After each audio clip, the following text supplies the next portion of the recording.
This is a reading from the Notebooks by Marie Torta, 1943, December the 17th.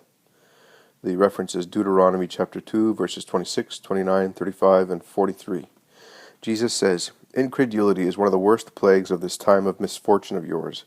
You do not believe in the words of faith, or believe in them in the way which pleases you, relative and accommodated to your manner of life. You do not believe in God with simplicity and firmness.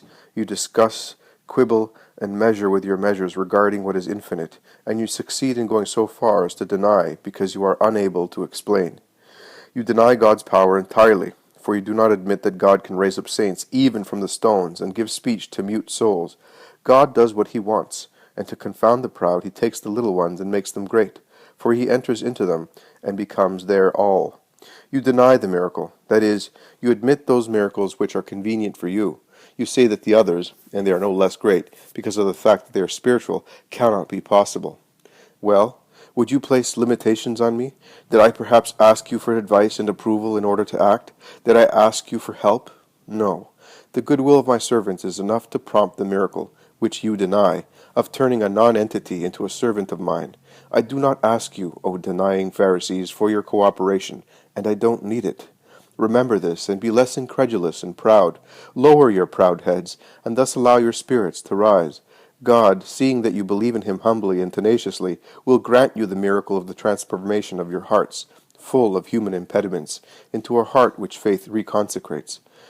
Never be afraid of the one who is your Father. Always love him and bless him, for he has only an infinite love for you, which feels compassion over everything and forgives, provided he sees an upright intention in you. But it is this that you lack.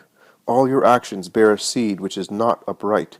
As rare as black pearls are the creatures whose intentions have a single purpose, the glory of God, with no concern for human esteem. It is for this reason that I do not listen to your words, giving you back, in equal measure, what you do to me by not listening to my words. And as long as you remain the perverse generation which you are, the enemy of God and of the Spirit, and a friend of flesh and blood, and the instigator of flesh and blood, you will not enjoy true peace. True, not illusory, like the stasis of a chronic malady which is nothing but the hidden gathering of new toxins, destined to overflow later into the blood, to aggravate the fatal malady increasingly. Your peace is just the same. It is nothing but the gathering of force for future, more demoniacal wars. I told you, footnote, in the dictation of August 15th, for example, and had my holy mother and my servants to whom the future was revealed tell you this. But you deny the miracle. You deny the revelation. You deny God. What do you not deny? You deny everything which is not the fruit of your pride, and you act not according to the lights which come from above, but according to the fumes emerging from your being, inflamed by pride, incited by overbearance, bedeviled by the threefold lust. And I, who bend over like a father, who am loved for those faithful to me, cannot bless your designs, and be the ruler over your enterprises. And, remember this, those who do not have God with them perish. As a compliment to all my suffering, I distinctly see Mary, most holy, entirely dressed in black, entirely, veil, dress, and mantle. She is moving with a face of limitless sadness, as if through a garden. I say garden, because there are flowers, but I don't see actual flower beds. There are flowers and paths. I see nothing else. Our Lady is bending to pick flowers. I add, to explain better, that a hurricane seems to have fallen upon that place, for the grass and flowers are partly broken and partly bent into the mud on the path. Mary gathers the broken ones and kisses them and pushes aside the ones bent in the mud, but does not pick them, and she is crying. She replies to a mental question of mine. These are the souls of priests, against whom the world and Satan have raged and are raging, particularly in these times. The broken ones are those slain by the hatred of the world, the martyrs of this century.